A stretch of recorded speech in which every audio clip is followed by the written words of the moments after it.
इस वक्त हम जो तस्वीरें देख पा रहे हैं पटना से हैं और आपको बता दें कि ये मोकामा की जो उम्मीदवार है नीलम देवी, उनके घर पर आतिशबाजी हो रही है। नीतीश, आतिशबाजी हो रही है, इसका मतलब साफ है रिजल्ट आ गया है। जी हाँ, बिल्कुल, अब रिजल्ट आ चुका है। नीलम देवी के जो समर्थक हैं, कार्यकर्ता हैं, काफ़ी उत्साहित हैं और उनके घर के ठीक बाहर की ये तस्वीर हम आपको दिखा रहे हैं, जहां आतिशबाजी लगातार हो रही है। और इससे पहले जो है काफ़ी संख्या में लड्डू बांटे गए, फूल बांटे गए और यहाँ पर काफ़ी व्यवस्था पहले से कर ली गई थी। ये देखिए, आतिशबाजी समर्थक काफ़ी उत्साहित हैं। अनंत सिंह एक जाना माना चेहरा, बिहारी नहीं बल्कि देश की में कई बार इन सुर्खियों में रहे हैं और चूंकि जेल में हैं और जेल में रहते हुए एक तरह से ये जीत उनकी जीत मानी जा रही है। भले ही उनकी पत्नी ने यहाँ से चुनाव लड़ा और उनका मुकाबला एक दूसरे बाहुबली ललन सिंह की पत्नी से था। बीजेपी ने करीब 25 साल बाद यहाँ उम्मीदवार दिया और ऐसा माना जा रहा था कि इस बार शायद कुछ नतीजे बदल सकते हैं, लेकिन ऐसा नहीं हुआ। और अनंत सिंह जो कि इस वक्त जेल में है, उनकी पत्नी आरजेडी उम्मीदवार नीलम देवी ने जीत हासिल की है। हालांकि अनंत सिंह को जो जीत मिली थी, करीब 35,000 की जीत मिली थी, उससे इस बार उनकी जीत कम हुई है। और निश्चित रूप से इस बार जो नतीजे आए हैं, 2024 का लोकसभा चुनाव अब सामने है, फिर 2025 में ठीक एक साल के बाद ही विधानसभा का चुनाव होगा।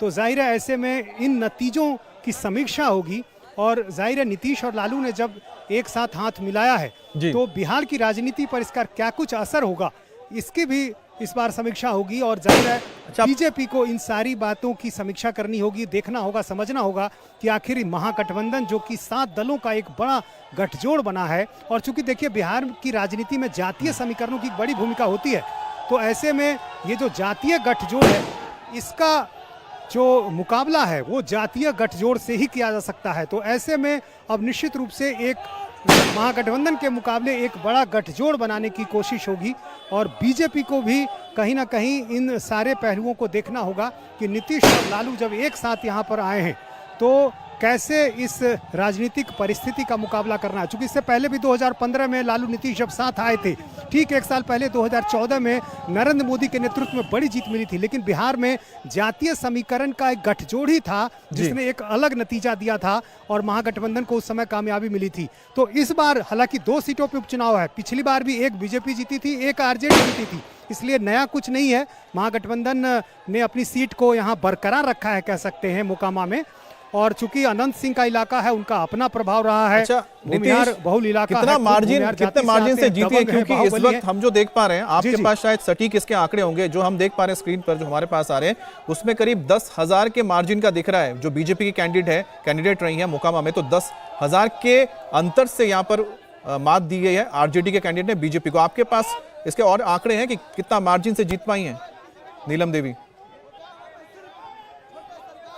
देखिए, ये लगभग हमारे पास जो नवीनतम आंकड़े हैं, हालांकि आखिरी आंकड़ा थोड़ी देर बाद आएगा, ये करीब 15,000 के आसपास का है। अच्छा। फिर भी यदि आप देखें तो पिछली बार 35,000 की जीत थी, इस बार ये करीब घट गया है, तो एक बड़ी जरूर घटत हुई है।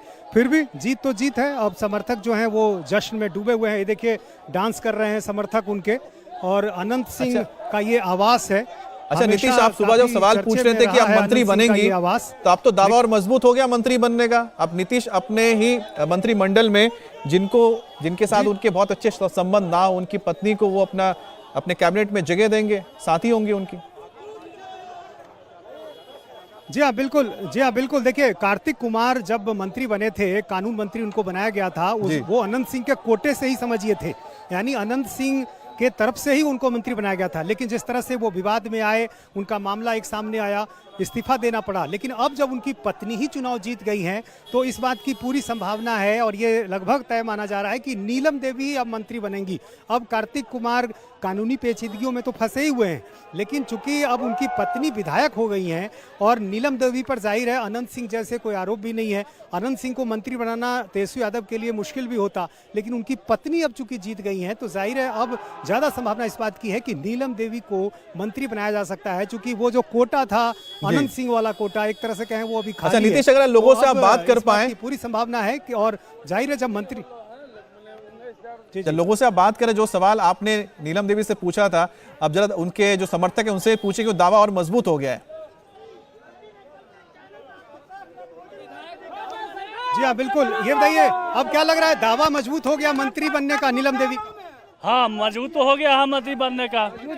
हाँ एकदम मंत्री बनेगी, एकदम बनाना है हर कीमत। एकदम नीलम देवी 100% बिहार सरकार में मंत्री बनेंगी और अनंत सिंह जी का नाम ऊंचा करेंगी, मोकामा का नाम ऊंचा करेंगे। सिंह का मंत्री बनने में कई मुश्किलें भी थी, उनकी जो छवि है बाहुबली वाली, पत्नी के साथ तो ऐसी कोई दिक्कत भी नहीं। जी नहीं कोई छवि नहीं है, नहीं हो जनबली है, बाहुबली नहीं है। कोई उम्मीद थी इतनी बड़ी जीत हो जाएगी? बिल्कुल बिल्कुल। पहले जो जीत का मार्जिन था उससे कम हो गया। नहीं मार्जिन कहाँ कम हुआ, हम लोग तो कमल को चाप के यहाँ लालटेन जला दिए। 35,000 की लीड थी पिछली बार, इस बार कम है।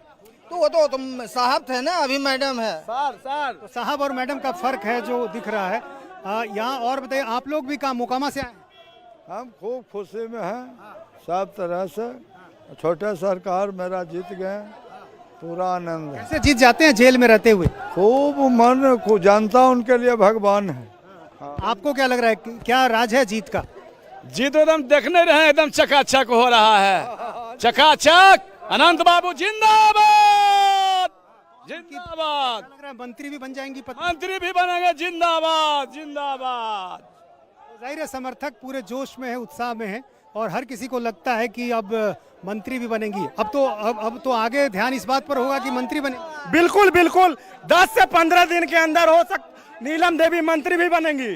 बिल्कुल लोग मांग भी करेंगे, ये तेजस्वी यादव मांग है जो इतना बड़ा केंद्र के सरकार, छोटे लोग नीलम देवी, हम लोग जो है ललन सिंह को नहीं हराए हैं, बल्कि हम लोग भारतीय जनता पार्टी के नेता ये लड़ाई नरेंद्र मोदी को हराए हैं। नाम केंद्र सरकार का लड़ाई था और यह अधिकार होता है कि हमारे नीलम देवी को मंत्री बनाया जाए। अच्छा, लेकिन नीतीश कुमार नहीं गए चुनाव प्रचार में, क्या ये वजह है कि जो जीत का मार्जिन है वो हम इस बार देख रहे हैं अनंत सिंह के मुकाबले कम हुआ है? कम हुआ, लेकिन केंद्र सरकार से मेरा लड़ाई था और ये बहुत बड़ी जीत है। क्यों नहीं गए आप? हम बता देंगे उनके पेज में नीतीश कुमार का नहीं जाना थोड़ा नुकसान। हाँ थोड़ा बहुत नुकसान हुआ है, लेकिन नीतीश बाबू हमारे साथ है, गठबंधन में साथ है, महागठबंधन की सरकार बनी है और ये नीलम देवी की जीत नहीं, ये महागठबंधन की जीत है। कुमार के सिपाही जब थे तो नीतीश कुमार जब आते तो उड़ जाते बीजेपी वाले, जमानत जब जाता है उनके लिए सिपाही काफी है। योगी जी आते तभी तो आते। जाहिर है समर्थक काफी खुश हैं और इनको पूरी उम्मीद है कि अब नीलम देवी मंत्री बनेंगी। जीत का मार्जिन भले कम हुआ लेकिन उत्साह कम नहीं है और जाहिर है सारे जो उनके समर्थक हैं, कार्यकर्ता हैं, ये लगातार यहाँ पर जश्न मना रहे हैं। अच्छा एक बात बताइए कि नीतीश, क्योंकि जो दूसरे कैंडिडेट हैं मोकामा से, उनको भी ठीक ठाक अच्छे खासे वोट मिले हैं, मार्जिन सिर्फ 10-15 हजार का ही है, तो वो क्या उन्होंने भी अच्छी खासी ताकत लगाई थी? और बीजेपी के कौन से लीडर्स थे जो लगातार वहां कैंपेनिंग कर रहे थे उनके लिए? देखिए बीजेपी ने तो अपनी पूरी ताकत लगाई थी, चूंकि नीतीश और लालू के गठजोड़ के बाद की ये पहली परीक्षा थी, तो इस नतीजे का असर जो है 24 और 25 में भी होना है, यानी लोकसभा और विधानसभा में भी।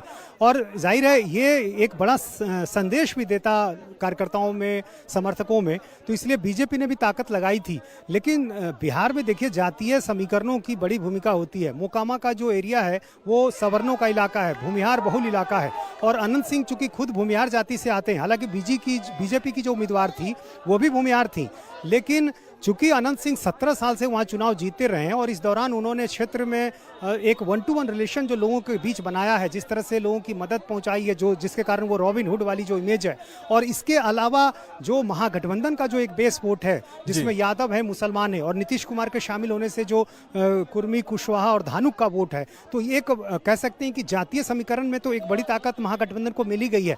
लेकिन चूंकि इस बार बीजेपी का उम्मीदवार भूमिहार जाति से था और भूमिहार वोटर एक कोर वोटर माना जाता है बीजेपी का, तो शायद ये वजह थी कि इस बार भूमिहार वोटरों का एक बड़ा हिस्सा कह सकते हैं बीजेपी को गया है, तभी जीत का जो ये मार्जिन है आपको काफी कम दिखाई दे रहा है। 35,000 से सीधे 15,000 यानी 20,000 का वोट कम होना ये सामान्य बात नहीं है। देखिए आपने एक बहुत अच्छी बात बता दी, बातों बातों में इस पर हम आगे बात करेंगे, क्योंकि बीजेपी को अब यह मौका है कि क्योंकि जेडीयू के साथ नहीं है तो सीट बीजेपी के पास है और बीजेपी अपने हिसाब से कास्ट फैक्टर को देखते हुए कैंडिडेट उतार सकती है। तो उसका फायदा बीजेपी को किस हिसाब से मिला कि जो मार्जिन होता है जीत का मोकामा में, बीजेपी ने उसको काफी कम कर दिया जो 2020 में चुनाव हुए थे, क्योंकि भूमिहार के खिलाफ बीजेपी ने भूमिहार कैंडिडेट दिया। अब बीजेपी के पास यह फ्रीडम है कि वो अपने हिसाब से कैंडिडेट को चूज कर सकती थी, जो पहले बीजेपी को जेडीयू के हिसाब से कई बार तय करना पड़ता था। हरियाणा के आदमपुर सीट पर भी बीजेपी बहुमत को लेकर आगे चल रही है, काफी आगे चल रही है। और आदमपुर सीट को लेकर वहां पर आम आदमी जो कैंडिडेट हैं वो कितने उनको वोट मिले हैं, वो किस पायदान पर है, और कांग्रेस यहां पर किस तरह से अपने आप को परफॉर्म करती हुई नजर आ रही है, ये सब बताएंगे ब्रेक के बाद। हरियाणा की सीट है, और हरियाणा की जो सीट है ये भी आने वाले वक्त के लिए एक संकेत है, बीजेपी के लिए, कांग्रेस के लिए और आम आदमी पार्टी के लिए। इंडिया टीवी हर वक्त हर जगह डाउनलोड करने के लिए सर्च करें India TV news Google play store या ऐप स्टोर पर।